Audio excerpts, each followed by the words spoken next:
வணக்கம். தந்தையின் உள்ளது உள்ளபடி நிகழ்ச்சிக்கு உங்களை வரவேற்பது காயத்ரி. கடலோர மக்களின் வாழ்வு என்றாலே தொடர்ந்து போராட்டங்களை எதிர்கொள்வதாகவே அமைந்துவிடும் போல் இருக்கிறது. காரணம், ஒரு பக்கம் இலங்கை கடற்படையின் தாக்குதல், மற்றொரு பக்கம் இயற்கை பேரிடர். இதில் இருந்து சிக்கி தவித்து மீள முடியாமல் அவர்கள் ஒவ்வொரு நாளும் அல்லல் படும் விஷயம் பேர் இடியையும் பேர் அதிர்ச்சியையுமே தருகிறது. குறிப்பாக கடந்த 50 ஆண்டுகளில் கடல் அரிப்பு காரணமாக மட்டும் கடலூர் மாவட்டத்தில் மட்டும் 2800 ஏக்கர் நிலப்பரப்பு கடலுக்கு அழைத்துச் செல்லப்பட்டிருக்கிறது. இதுகுறித்த ஒரு விரிவான செய்தி தொகுப்பை முதலில் பார்க்கலாம்.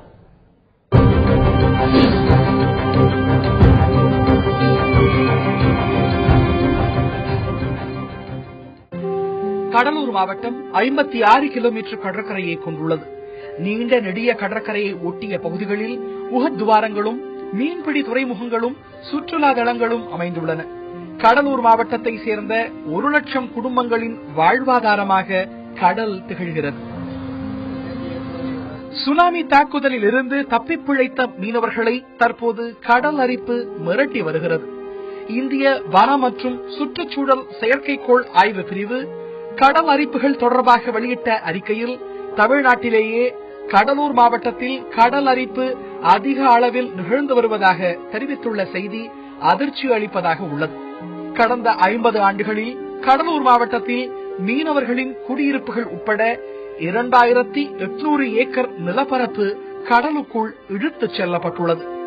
கடலூர் மாவட்டத்தில் அனுமதியின்றி கடற்கரையில் கட்டப்படும் கட்டிடங்கள், சிறிய துறைமுகங்கள், கழிவுநீர் வடிகால் குழாய்கள், கடல் அரிப்பை தடுப்பதற்காக கொட்டப்படும் கருங்கற்கள், தூண்டில் வளைவு அமைப்புகள் உள்ளிட்ட காரணங்களால் கடல் அரிப்பு நிகழ்வதாக கூறப்படுகிறது. கடலூர் மட்டுமின்றி தமிழகத்தின் கடற்கரைகளை கொண்ட பல்வேறு மாவட்டங்களும் இதே நிலையில் உள்ளது என்பது ஆய்வுகள் கூறும் அதிர்ச்சி தகவல். சென்னை திருவொற்றியூர், எண்ணூர், காசிமேடு உள்ளிட்ட கடற்கரை பகுதிகளிலும் கூட கடல் அரிப்பு காரணமாக குடியிருப்புகள் மட்டுமின்றி சாலைகள் சேதமடைந்திருக்கிறது. இப்படி பல்வேறு வகையில் பாதிப்புகள் தொடர்கின்றன.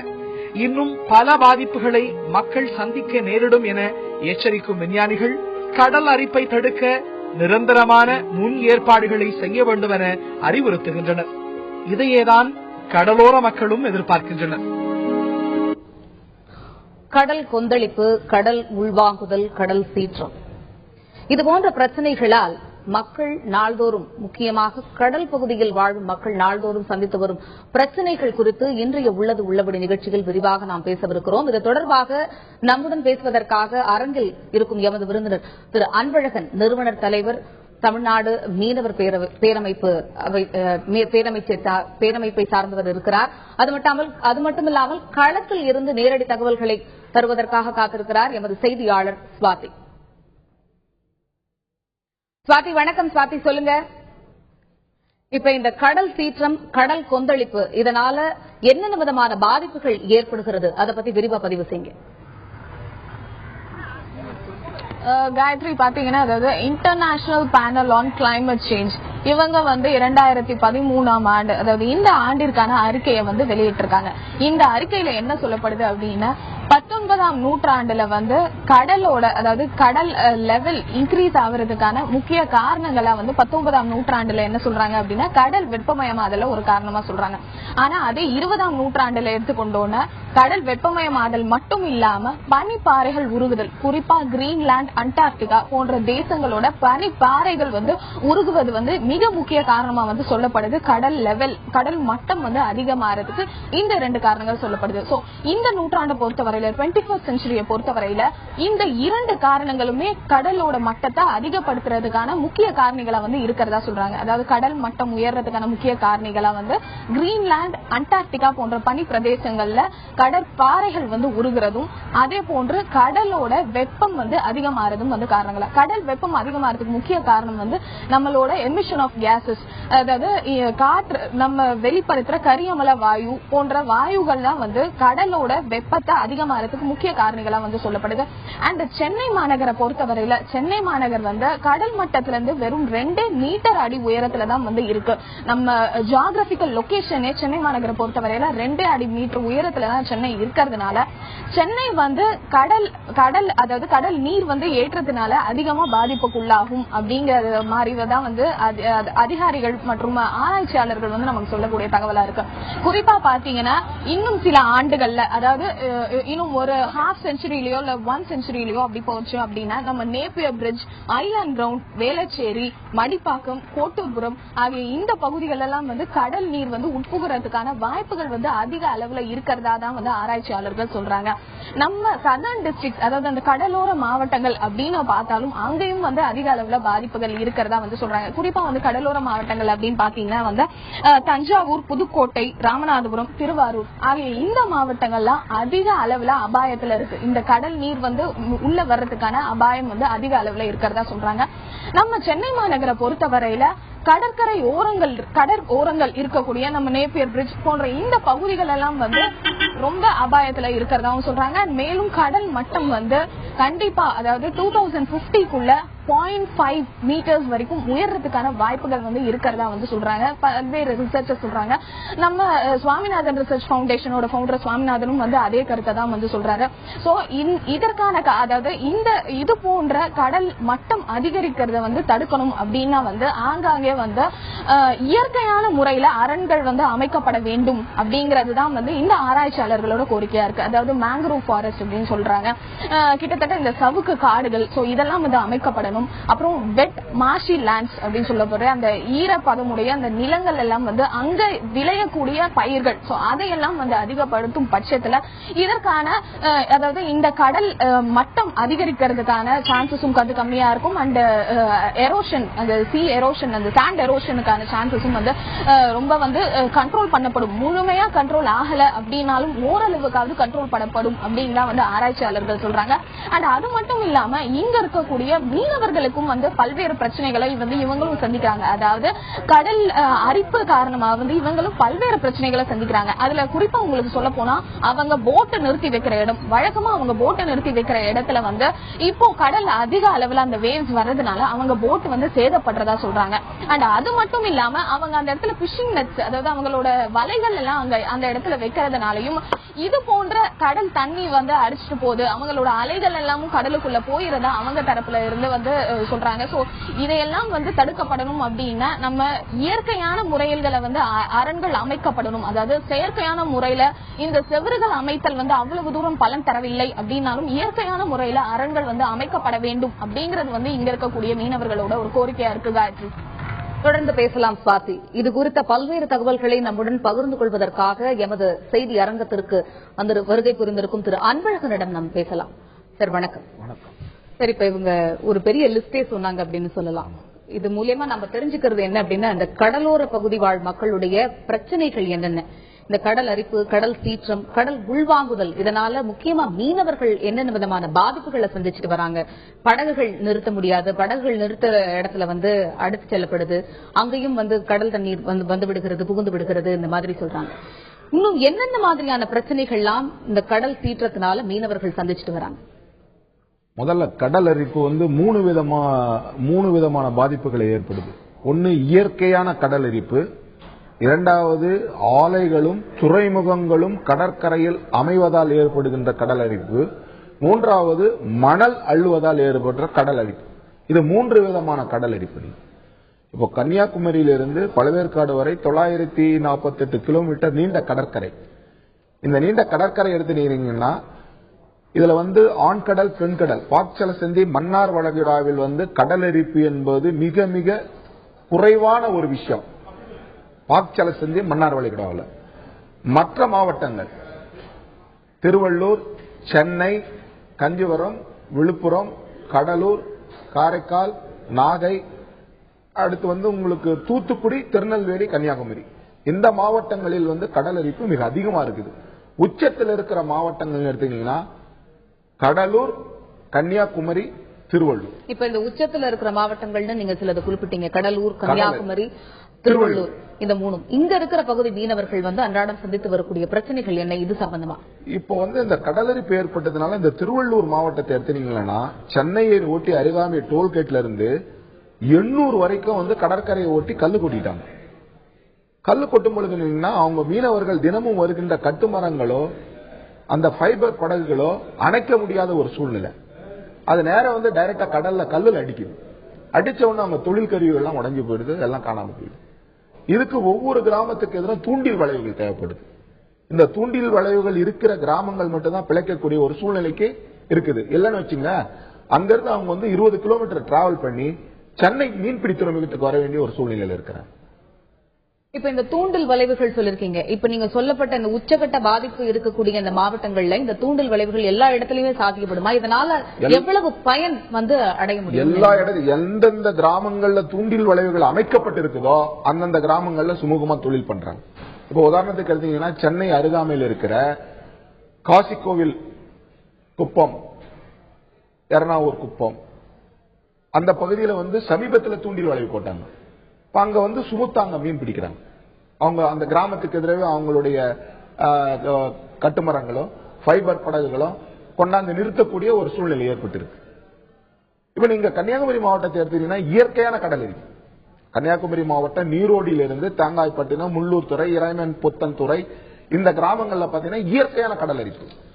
நம்ம தேங்காய்பட்டினத்துல 6 மாசத்துக்கு முன்ன ஸ்டேட் ஹைவேவே கடல் அரிப்பால போயிடுச்சு. 6 மாதங்களா அங்க இருக்கிற பகுதி மக்கள் 5 கிலோமீட்டர் நடந்து கல்லூரிக்கும் உயர்நிலை பள்ளிக்கும் மேல்நிலை பள்ளிக்கும் மார்க்கெட்டுக்கும் நடந்து போகக்கூடிய ஒரு சூழ்நிலை இருக்கு. அரசாங்கம் இதுவரைக்கும் எந்த நடவடிக்கை எடுத்து?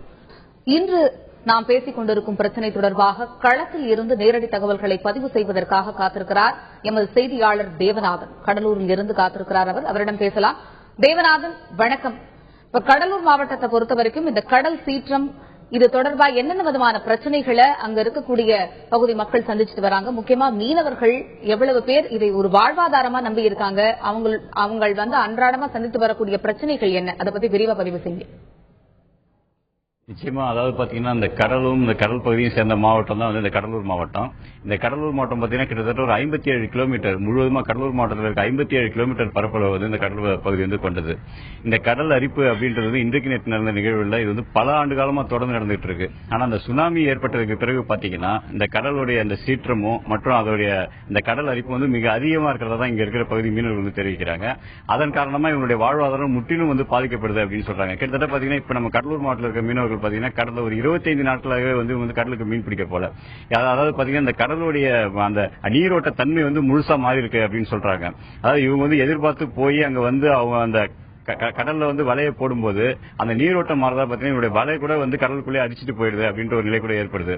இதுக்கெல்லாம் காரணம் அப்படின்னு நம்ம பார்த்தோம்னா இந்த கடலோர பகுதிகளில் பாத்தீங்கன்னா இங்க கடலூர்ல இருந்து அதாவது இந்த அதாவது அருகில் இருக்கிற அந்த பரங்கிப்பேட்டை வரைக்கும் பாத்தீங்கன்னா ஏராளமான இந்த துறைமுகங்கள், சிறிய துறைமுகங்கள் செயற்கையா உருவாக்கப்பட்டிருக்கு. அதே போல பாத்தீங்கன்னா சிப்காட்ல இருக்க தொழிற்சாலைகளுடைய அவங்களுடைய அந்த பைப் லைன் எல்லாம் பாத்தீங்கன்னா கடலுக்குள்ள நிறைய கொண்டு போறாங்க. இதன் காரணமா இருக்கு. அதே போல பாத்தீங்கன்னா பல்வேறு இடங்கள்ல இந்த கருங்கல்ல கொட்டி அந்த கடலை மறிச்சிருக்காங்க. அந்த மாதிரி மறிக்கும் போது பாத்தீங்கன்னா அந்த இது கொட்டாத இடங்கள்ல கடல் உள்ள வருது. அந்த மாதிரி வரும்போது பாத்தீங்கன்னா அந்த அந்த மீனவர்கள் வசிக்கிற பகுதியில் கடலுக்குள்ள கொஞ்சம் கொஞ்சமா போயிட்டு இருக்குன்னு சொல்லாங்க.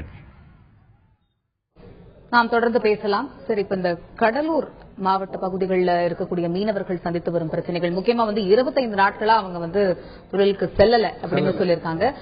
இந்த மாதிரியான பாதிப்புகள் சுனாமிக்கு அப்புறமா தான் வந்துகிட்டு இருக்கு. இந்த மாதிரி அடிக்கடி கடல் கொந்தளிப்புகள், கடல் உள்வாங்குதல், இந்த மாதிரியான பிரச்சனைகள். இதற்கு இவர் சொன்ன சில காரணங்களும் இருக்கு. இதுல இருந்து மீனவர்கள் ஒரு சொல்யூஷன் கொடுக்கலாம், இந்த மாதிரி அவங்களை தற்காத்துக் கொள்ளலாம் அப்படின்னா என்னென்ன நடவடிக்கைகள் அவங்க எடுக்க முடியும்? நீங்க சொன்ன மாதிரி தடுப்பு சுவர் கொட்டும் பொழுது என்னன்னு கேட்டீங்கன்னா, அந்த கல் கொட்டும் பொழுது எந்த பகுதியெல்லாம் கல் கொட்டுறாங்களோ அதனுடைய வடக்கு பகுதி பாதிக்கப்படுது. நீங்க இந்த தூண்டில் வளைவுகள் போடும்போது பாதிப்பு குறைவா இருக்கும். தடுப்பு சுவர் போடும்போது பாதிப்பு அதிகமா இருக்கும். தடுப்பு சுவரை விட தூண்டில் வளைவுகள் தான் மீனவர்களுக்கு பாதுகாப்பான ஒரு விஷயம். இது அரசாங்கம் கவனத்தில் கொண்டு இவங்க என்னென்ன கடலரிப்பு வந்தோன்னா அங்க கொண்டு கல்லு கொட்டிடுறாங்க. அந்த கல்லு கொட்ட வடக்கு பகுதி மறுபடியும் இருக்கிற நிலப்பரப்பெல்லாம் போயிடுது. அப்ப நிலப்பரப்பெல்லாம் போகும்பொழுது எந்த இடத்துல எங்களுக்கு கல்லு கொட்டுறாங்களோ அது மீண்டும் நிலப்பரப்பு உள்ளே கடல் புகுந்து அது கிட்டத்தட்ட உங்களுக்கு ஒரு 1/2 கிலோமீட்டர் 1 கிலோமீட்டர் கடற்பரப்பு போயிடுது. தூண்டில் வளைவா போடும்போது அந்த பாதிப்பு குறையும். இப்ப 800ல தூண்டில் வலை போட்ட பிறகு அந்த கிராமங்கள் வந்து அப்படியே நின்று போச்சு. தடுப்பு சுவர்களை விட தூண்டில் வலைகள் வந்து பாதுகாப்பானது. மீனவர்கள் வந்து தொழில் செய்வதற்கும் கடலரிப்பிலிருந்து தடுப்பதற்கும் தூண்டில் வளைவுகள் தான் ரொம்ப முக்கியம். நீங்க கல்லு கொட்டுறதை விட தூண்டில் வலை இப்படி இந்த தூண்டில் வலை இப்படி பண்ணிட்டாங்கன்னா உங்களுக்கு கடலரிப்பு இப்ப வந்து அந்த இடத்துல மணல் மேடு வருது. அப்ப வந்து நாங்கள் வந்து வலைகள் காய வைப்பதற்கும் எங்களுடைய தொழில் கருவிகளை வைப்பதற்கும் வசதியா இருக்குது. இப்ப கன்னியாகுமரி மாவட்டத்தை பொறுத்த வரைக்கும் நம்ம தொடர்ந்து பேசலாம். இது குறித்து விரிவாக கருத்துக்களை பதிவு செய்வதற்காக தொலைபேசி வாயிலாக காத்திருக்கிறார் கடல் ஆராய்ச்சி எழுத்தாளர் திரு நரசியா அவர்கள். அவரிடம் பேசலாம். ஐயா வணக்கம். ஐயா இப்ப சொல்லுங்க, இப்ப கடந்த 50 ஆண்டுகளா கடல் அரிப்பு கடல் சீற்றம் காரணமா கடலூர் மாவட்டத்தில் மட்டும் 2800 ஏக்கர் நிலப்பரப்பு வந்து கடலுக்கு இழுத்து செல்லப்பட்டிருக்கிறதா ஒரு தகவல்கள் இருக்கு. இதற்கான காரணம் என்னவா பார்க்கப்படுது ஐயா? கடல் அரிப்புங்கிறது எப்பவுமே ஏற்படுற சமாச்சாரம். ஐயா தொடர்ந்து பேசுங்க ஐயா. தொடர்ந்து அது நடந்துகிட்டே இருக்கும். அந்த கடல் அரிப்புங்கிறது தொடர்ந்து நடந்துகிட்டே இருக்கும். அதை நிறுத்த முடியாது. ஏன்னா அது கடல் அரிப்பும் நடக்கும், கடல்ல மணல் சேர்றதும் கரையில மணல் சேர்றதும் நடந்துட்டு இருக்கும். உதாரணமா நம்ம சென்னை துறைமுகம் கட்டினப்ப கிட்டத்தட்ட 100-150 ஏக்கர் எக்ஸ்ட்ரா நமக்கு லேண்டு கிடைச்சது. அது மாதிரி லேண்டு வர்றது லேண்டு தண்ணிக்குள்ள போறதுங்கிறது இயற்கையா ஏற்படுற நிகழ்வுகள். அது உலகம் பூரா நடந்துட்டு தான் இருக்கு. நம்ம கடல்லையும் கடல் அரிப்பு அப்படி வரும். இப்ப இந்த கடல் அரிப்பு கடல் சீற்றம்ங்கிறது வந்து இயற்கையா நடைபெறக்கூடிய ஒரு விஷயம் அப்படின்னு நீங்க சொல்லிருக்கீங்க. இப்ப கடந்த 50 வருடங்களா வந்து 2800 நிலப்பரப்பு வந்து கடலுக்கு அடித்து செல்லப்பட்டிருக்கு அப்படிங்கிற ஒரு தகவல்களும் வந்து முன்வைக்கப்படுது. இப்ப இது என்ன அடிப்படையில இந்த மாதிரியான விஷயங்கள் நடக்குது ஐயா? அது அதாவது இப்ப இயற்கையா இந்த தண்ணியினுடைய சீற்றத்தாலும் இயற்கை சீற்றத்தாலும் கொஞ்சம் இடங்கள் போட்டிதான் இருக்கு. இப்ப ஃபார் இன்ஸ்டன்ஸ் நம்ம அமெரிக்கால கேல்வெஸ்டன் ஒரு துறைமுகம் இருந்தது டெக்சாஸ் மாநிலத்துல. அது இந்த ஒரு சுமார் 10 வருஷத்துக்கு முன்னால் வந்த புயல்ல கம்ப்ளீட்டா துறைமுகமே போயிடுச்சு, அந்த இடமே போயிடுச்சு. அது ஒரு பெரிய லேண்ட் மாசே காணாம போயிடுச்சு. அது மாதிரி நடந்துட்டு தான் இருக்கு. அதே மாதிரி சில தீவுகள் உற்பத்தி ஆகிட்டே இருக்கு. இப்ப ரீசெண்டா கூட ஒரு தீவு பசிபிக்ல வெளியில வந்திருக்கு, ஒரு புது தீவு. அதனால நிலம் வெளியில வர்றதும் தண்ணிக்குள்ள நிலம் போறதும் சாதாரணமா நடந்துட்டு இருக்கிற சமாச்சாரங்கள் இயற்கையில. இந்த மாதிரி நிறைய கடல் பரப்பு, சில இடங்கள் கடல் அரிப்பு அதிகமா இருக்கும். உதாரணமா விசாகப்பட்டினத்து வடக்குல இருந்து அது நிறைய மணல் போயிட்டே இருக்கு. அது மாதிரி சில இடங்களை பத்தி இருக்கு. அவ்வளவுதான் ஐயா. இப்ப நீங்க சில உதாரணங்களை வந்து எடுத்துரைத்தீங்க. இப்ப தமிழகத்தை பொறுத்த வரைக்கும் கடலூர் மட்டும் இல்லாம இப்ப கன்னியாகுமரி, திருநெல்வேலி இந்த மாதிரி நிறைய கடல் சார்ந்த பகுதிகளில் வந்து இதுக்கு மேல கடல் வந்து முன்னுக்கு வருமா இல்ல பின்னோக்கி போகுமா, அதை பத்தி சொல்லுங்க. எல்லா இடத்துலயும் பின்னோக்கி போகல, சில இடங்கள்ல பின்னோக்கி போகும், சில இடங்கள்ல முன்னோக்கி வரும். அதாவது லிட்டரல் ட்ரிப்ட்னு இதுல ஜாகிரபியில சொல்லுவாங்க. லிட்டரல் ட்ரிப்ட்பாங்க. அதாவது மணல் வந்து ஒரு இடத்துல இருந்து அது மனுஷங்க புலம்பெயர்ற மாதிரி ஒரு இடத்துல இருந்து புலம்பெயர்ந்து இன்னொரு இடத்துல போய் சேரும். அதுக்கு லிட்டரல் ட்ரிப்ட்னு ஜாகிரபியில சொல்லுவாங்க. அது மாதிரி நடந்துகிட்டே இருக்கு, எல்லா கடலோரங்களையும் நடந்துருக்கும். அதனால சில இடங்கள்ல போற மணல் திரும்பி சேர்றது இல்லை. அதனால கடல் இருக்கும் அந்த இடத்துல ஜாஸ்தியா இருக்கும். ஆனால் ஆல்மோஸ்ட் ஈக்குவல் அமௌண்ட் வேற எங்கேயாவது சேர்ந்திருக்கும். அது எங்கன்னு நம்மளால சொல்ல முடியாது. அதனால அது நடந்துட்டு இருக்கிற விவகாரம். அது எங்க ஆனா கடலூர் ஏரியால அது கொஞ்சம் கூடவே நடந்திருக்கலாம். ஏன்னா அது அந்த மாதிரி ஏரியா அந்த ஜாகிரபி, அதாவது ஜாகிரபியினுடைய தத்துவத்தை பத்தி இருக்குது. அவ்வளவுதான் ஐயா. இப்ப நீங்க சொன்னீங்க இது ஒரு ருட்டீன் ப்ராசஸா நடக்கக்கூடிய ஒரு விஷயம் தான், இயற்கையால நடக்கக்கூடிய ஒரு விஷயம்னு சொன்னீங்க. முக்கியமா அந்த கடலூரை பத்தி நீங்க சொல்லும் போது கடலூர்ல எக்ஸ்ட்ராவாவே இருக்கு இது அப்படிங்கறத சொன்னீங்க. இது வந்து சுனாமிக்கு அப்புறமா இது மாதிரியான பாதிப்புகள் அடிக்கடி நிகழ்கிறதா? சுனாமி வந்ததுக்கும் அந்த பேரிடருக்கும் இதுக்கும் ஏதேனும் சம்பந்தம் இருக்கிறதா? அதை பத்தி இல்ல இதுக்கும் அதுக்கும் சம்பந்தம் கிடையாது. சுனாமிக்கும் இதுக்கும் ஒரு விதமான சம்பந்தம் இல்லை. சுனாமி நடந்தது ஒரு தனியான நிகழ்வு, அது அதுக்கும் இதுக்கும் சம்பந்தம் இல்லை. இது சாதாரணமாக நடந்துகிட்டு இருக்கிற நிகழ்வு. அது ஒண்ணுமே பண்ண முடியாது. இதுக்கு வந்து கோதாவரி கிருஷ்ணா டெல்ட்ல மணல் சேர்ந்துகிட்டே இருக்கு, நிறைய சேர்ந்துகிட்டே இருக்கு. அது மாதிரி சில இடங்கள்ல போயிட்டே இருக்கு. அது இயற்கையா நடந்துட்டு இருக்கு. அது ஒண்ணும் பண்ண முடியாது. இதுக்கும் சுனாமிக்கும் சம்பந்தம் இல்லை. இதுக்கும் சுனாமிக்கும் வந்து சம்பந்தம் இல்லை அப்படின்னு நீங்க ஒரு கருத்தை முன்வைக்கிறீங்க. முக்கியமா கடல் வெப்பமயமாதலும் வந்து பனிப்பாறைகள் உருகுதலும் இதற்கு வந்து ஒரு முக்கியமான காரணமாகவும் கருதப்படுகிறது அப்படிங்கிறாங்க. அதை பத்தி நீங்க என்ன சொல்ல விரும்புறீங்க? அது டெஃபினட்டா இருக்கு. அதாவது நம்ம இயற்கை பாதிப்பு நம்ம அதிகமா செய்யறதுனால அதனால இயற்கை சீற்றம் மாறி மாறி வருது. முன்னால விட இப்ப ஜாஸ்தி, சில இடங்கள்ல அரிப்பு ஜாஸ்தியா இருக்கு. ஏன்னா ஒரு ஒரு சரியான இது இல்லாம சரியான ஆய்வுகள் செய்யாம சில இடங்கள்ல தோன்றதோ மணல சேர்க்கிறதோ துறைமுகம் கட்டுறதோ அதனாலேயே நிறைய மாற்றங்கள் உண்டாகலாம். நமக்கு தெரியாது எப்படி ஆகுதுன்னு தெரியாது. இப்ப நீங்க இந்த மாதிரியான இயற்கை சீற்றங்கள் உருவாகி இந்த புவி வெப்பமயமாதலோ இல்லைன்னா இந்த பனிப்பாறைகள் உருகுதலோ வந்து கடல் மட்டம் உயர்வதற்கு ஒரு முக்கியமான காரணியா பார்க்கப்படுதா? பனிப்பாறை உருகுவது வந்து கடல் மட்டம் உயர்வதற்கு முக்கியமான காரணம். ஒரு காரணம் இல்ல, அதான் முக்கியமான காரணம். அது வந்து ஒரு முக்கியமான காரணமா பார்க்கப்படுது. இதனால வந்து நிறைய மீனவர்கள் வந்து பாதிக்கப்பட்டு இருக்காங்க. இப்ப அவங்க வந்து என்ன மாதிரியான நடவடிக்கைகள் எல்லாம் எடுக்கலாம் இந்த மாதிரி பிரச்சனைகள் வரும்போது தடுத்துக் கொள்வதற்கு? முக்கியமா கடல் சீற்றம் எந்தெந்த காலகட்டத்தில் அதிகமா இருக்கும்? அது இப்ப நம்ம ஜியோகிராபிக்கல் நம்ம மெட்ரலாஜிக்கல் இது பிரகாரம் கடல் சில இடங்கள்ல அதிகமா இருக்கு. சைக்ளோன் ப்ரோன் ஏரியான்னு டிக்ளேர் பண்ணிருக்காங்க. சில ஏரியால ஜாஸ்தி இருக்கும், சில ஏரியால இந்த புயல் சீற்றம் அதிகமாகவே இருக்கு. அது எங்க உருவானாலும் கடைசியில அடிபடுறது வந்து தென் ஆந்திராவும் வட சென்னை மாநிலங்கள் தான் நிறைய அடிபடுறது எப்பவுமே இந்த மாதிரி. அதாவது வடகிழக்கு பருவக்காற்றின் போது இது நடக்கிறது, தென்மேற்கு பருவக்காற்றும் பொழுது நம்ம மற்ற கடற்கரைகள்ல நடக்கின்றது. ஆனா இது ஒரு டெபினட்டா நம்ம இந்த டயத்துல இவ்வளவு நடக்கும்னு சொல்ல முடியாது. இதனால மீனவர்கள் பாதிப்பு எவ்வளவுங்கிறது எனக்கு தெரியாது. ஏன்னா அந்த இடம் நான் ஜாஸ்தி அதை பத்தி படிச்சதில்லை. உங்களுடைய விரிவான கருத்துக்களை நம்மோடு பகிர்ந்து கொண்டமைக்கு நன்றி. கடல் சீற்றம் குறித்து நாம் விரிவாக பேசிக் கொண்டிருக்கிறோம். இது குறித்து சென்னையில் இருக்கும் எமது செய்தியாளர் சுவாதியிடம் பேசலாம். சுவாதி, இப்ப உங்களோட இருக்கக்கூடிய மீனவர்கள் கிட்ட கேளுங்க. அவங்க வந்து இந்த கடல் சீற்றம், கடல் உள்வாங்குதல் இந்த பிரச்சனைகளால என்னென்ன விதமான மாற்றத்தை அவங்க பார்த்துட்டு வராங்க, இதனால அவர்கள் சந்திக்கக்கூடிய பிரச்சனைகள் என்ன, அதை பத்தி விரிவா அவங்க கிட்ட கேளுங்க. காயத்ரி, பாத்தீங்கன்னா நியூயார்க்ல வந்து அந்த சூப்பர் ஸ்டார்ம் சாண்டி அந்த ஸ்டார்ம் வந்து ஹிட் பண்ணப்பையும் வந்து கடலோரங்கள்ல இருக்க அந்த சாலைகள், துறைமுகங்கள், மேலும் அந்த பிஷிங் போக்ஸோ இவங்கெல்லாம் வந்து பெரிய அளவுல பாதிக்கப்பட்டாங்க அப்படின்னு சொல்லுவோம். சோ அந்த வகையில எடுத்துக்கிட்டா நம்ம சென்னையில சுனாமி வந்தப்பையும் வந்து பெரிய அளவிலான பாதிப்பை வந்து இந்த துறைமுகங்கள், இந்த பகுதிகள் வந்து சந்திச்சுதா சொல்றாங்க. அண்ட் 50 ஆண்டு கால, அதாவது ஒரு 50 ஆண்டு கால வரலாற்றுல வந்து எடுத்துக்கிட்டோம் அப்படின்னா சுமார் 3 கிலோமீட்டர் தூரம் வரை கடல் வந்து முன்னாடி வந்திருக்கிறதா நம்ம இடையே இருக்கக்கூடிய மீனவர்கள் சொல்றாங்க. சோ இது குறித்து அவங்க கிட்டே கேட்போம். ஐயா, நீங்க உங்க அனுபவத்துல சொல்லுங்க. சோ கடல் வந்து அப்ப எப்படி இருந்தது, இப்ப எப்படி இருக்கு அப்படிங்கறத சொல்லுங்க. கடல் ஃபர்ஸ்ட் விட இப்ப அதிகமா தண்ணி அதிகமா கொந்தளிப்பு அதிகமா இருக்கு. அப்படியே ஃபர்ஸ்ட் ஒரு 2 கிலோமீட்டர் வீடு இருந்த இடம்லாம் இப்போ தண்ணி கடலுக்கு உள்ள வந்துருச்சு. உள்ள வந்து நாங்க போயிட்டு தான் அது பாட்டு வந்துருந்தாங்க. இது குறுக்கு கல்லு கொட்டுறாங்க, குறுக்கு சுவர்ல கல்லு கொட்டியா களை அடிச்சு கல்லு செஞ்சு தண்ணி வந்து ஏறிக்கிட்டு பின்னி அப்படியே கல்லு கொட்டுறாங்க. அப்படியே கொட்டி ஏறிச்சு அப்படி தண்ணி. இதனால உங்களுக்கு நீங்க எந்த மாதிரியான ஒரு பாதிப்புகளை சந்திக்கிறீங்க? உங்க படகுகளா இருக்கட்டும், உங்க துறைமுகமா இருக்கட்டும், நீங்க எந்த மாதிரி பாதிப்புகளை சந்திக்கிறீங்க சொல்லுங்க. நாங்க அதான் இந்த தண்ணி எல்லாம் அதிகமா சொல்ல போட்டை இழுத்து மூட்டை வச்சிருவோம். போட்டை இழுத்து மூட்டை வச்சிருந்தா ஆளை போயிட்ட பிறகு அப்படியே போட்டை இறக்கி தொழில் போடுவோம்.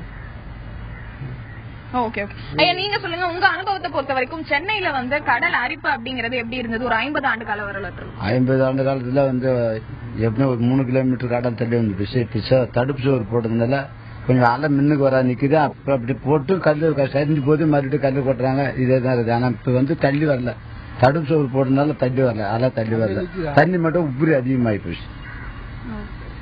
இப்போ நம்ம இடையே வந்து மீனவர்கள் சங்க பிரதிநிதி திரு நாஞ்சில் ரவி அவர்கள் நம்ம இடையே இருக்காங்க. சோ அவர்கிட்ட வந்து கூடுதல் தகவலை கேட்போம். சார், நீங்க சொல்லுங்க, இப்ப இந்த மாதிரி தடுப்பு சுவர் அமைக்கிறதெல்லாம் ஒரு நிரந்தர தீர்வு ஆகுமா? ஒரு மீனவர்களுக்கு இந்த மாதிரி ஒரு நிரந்தர தீர்வு கிடைக்குமா இந்த சுவர் அமைக்கிறதுல? அதை பத்தி தடுப்பு சுவர் அமைக்கிறதுனால நிரந்தர தீர்வு கிடையாது.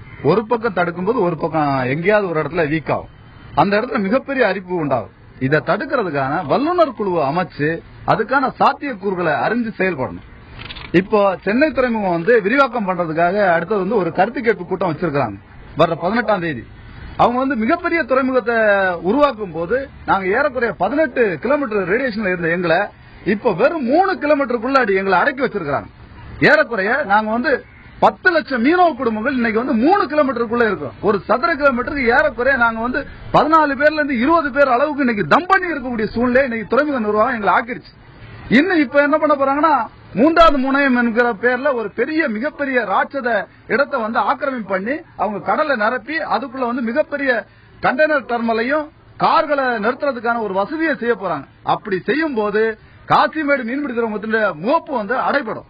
அப்போ வந்து விசைப்படகுகள் உள்ள வர முடியாத சூழ்நிலைகள் இப்ப ஏற்பட போகுது. இதுக்கான கருத்து கேட்பு கூட்டம் வருகின்ற 18ஆம் தேதி நடத்துதா சென்னை துறைமுகம் அறிவிச்சிருக்குது. அதுல மீனவருடைய பலத்த எதிர்ப்பை நாங்க தெரியப்படுத்துவோம். அதுபோல அவங்க வந்து பெரிய ராட்சத குழாய்களை வந்து கடற்கரை ஓரங்கள்ல பதிக்க போறாங்க. இதனால எங்களுக்கு பாதிப்பு இருக்கு. எந்த நேரம் வேணாலும் டீசல் பைப்பு வெடிக்கலாம். இதனால கடல் வந்து மாசுபடலாம். எங்களுடைய மீனவருடைய வாழ்வாதாரம் முழுக்க ஒட்டுமொத்தமா அளிக்கப்பட்டிருக்கக்கூடிய சூழ்நிலைகள் இருக்குது. இவங்க கடல்ல கல்ல கொட்டுறாங்கிறதுனால எங்களுக்கு எந்த விதத்திலுமே பாதுகாப்பு இல்ல. இப்படி கல்ல கொட்டுறதுனால எண்ணூர் பகுதியில் இருக்கக்கூடிய மீனவ குடும்பங்கள்லாம் இன்னைக்கு வந்து எங்கேயோ மீன் பிடிக்கிறதுக்கு இடம் இல்லாம எங்கேயோ ஒரு இடத்துல சத்திரத்துல கொண்டு போய் வைக்கிற மாதிரி வைக்கிறாங்க. அங்க வந்து ஸ்கூல் வசதி கிடையாது, மருத்துவ வசதி கிடையாது, அடிப்படை எந்த வசதியுமே இல்லாத இடத்துல எங்களை கொண்டு போய் வைக்கிறதுனால நாங்க மிகுந்த சிரமத்துக்குள்ளாகிறோம். அதனால வல்லுநர் குழுக்கள் முதல்ல சாத்தியக்கூறுகளை அறிஞ்சு செயல்படுறதுக்கு முன்னாடி மீனவருடைய கருத்தை கேட்கணும். கருத்தை கேட்காம அவங்க இஷ்டத்துக்கு எங்கேயாவது ஒரு இடத்துல கல்ல கொட்டுறதுனால நாங்க மிகுந்த துயரத்துக்கு ஆளாகிறோம். ஆண்டுக்கு 35,000 கோடி ரூபாய் அந்நிய செலவாணியா ஈட்டி கொடுக்கக்கூடிய இந்த மீனவ சமூகத்தை எந்த விதத்திலையும் மத்திய அரசும் மாநில அரசும் மதிக்கிறதே இல்லை.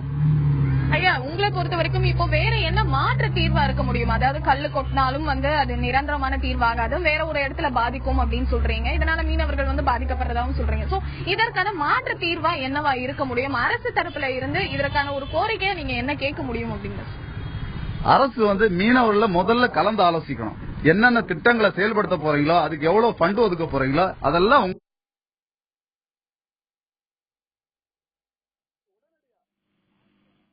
சார். இப்ப உங்க சொன்ன மாதிரி மீனவர் பிரதிநிதி சொன்ன மாதிரி தடுப்பு சுவர் கட்டுறது வந்து ஒரு பெரிய பயன் தராது அப்படின்னு சொல்லியிருக்காரு. கண்டிப்பா அது தராது. முக்கியமா இந்த மாதிரியான பிரச்சனைகளுக்கு வந்து முதல்ல மீனவர்களை வந்து ஆலோசிக்கணும். அப்பதான் எங்களுக்கு என்ன பிரச்சனைகள்ங்கறத எங்களாலதான் விரிவா சொல்ல முடியும் அப்படிங்கிற ஒரு கருத்தையும் அவர் முன் வச்சிருக்காரு. இதை நீங்க எப்படி பாக்குறீங்க? ஒரு டாக்டர் கிட்ட போனா நோயாளி கிட்ட டாக்டர் கேட்டுதான் அவங்களுக்கு ட்ரீட்மெண்ட் கொடுக்கணும். பாதிக்கப்படுறது நாங்க. எங்களை கலந்து ஆலோசிக்காம ஏதோ ஒரு ஏசி ரூம் போட்டுட்டு வல்லுநர்கள் குழுன்னு சொல்லிட்டு ஒரு தீர்வு பண்றது எங்க பிரதிநிதிகள் இல்லாத அவங்க முடிவு எடுக்கிறாங்க. அதனுடைய விளைவு தான் தடுப்பு சுவர் வந்து ஃபெயிலியர். தடுப்பு சுவர் என்பது மீனவர்களுக்கு நிரந்தர தீர்வு கிடையாது. உங்களுக்கு வந்து தூண்டில் விளைவுதான் அவர்களுக்கு நிரந்தர தீர்வு. இதை நாங்க பலமுறமா எல்லா அரசுகளையும் நாங்க சொல்றோம்.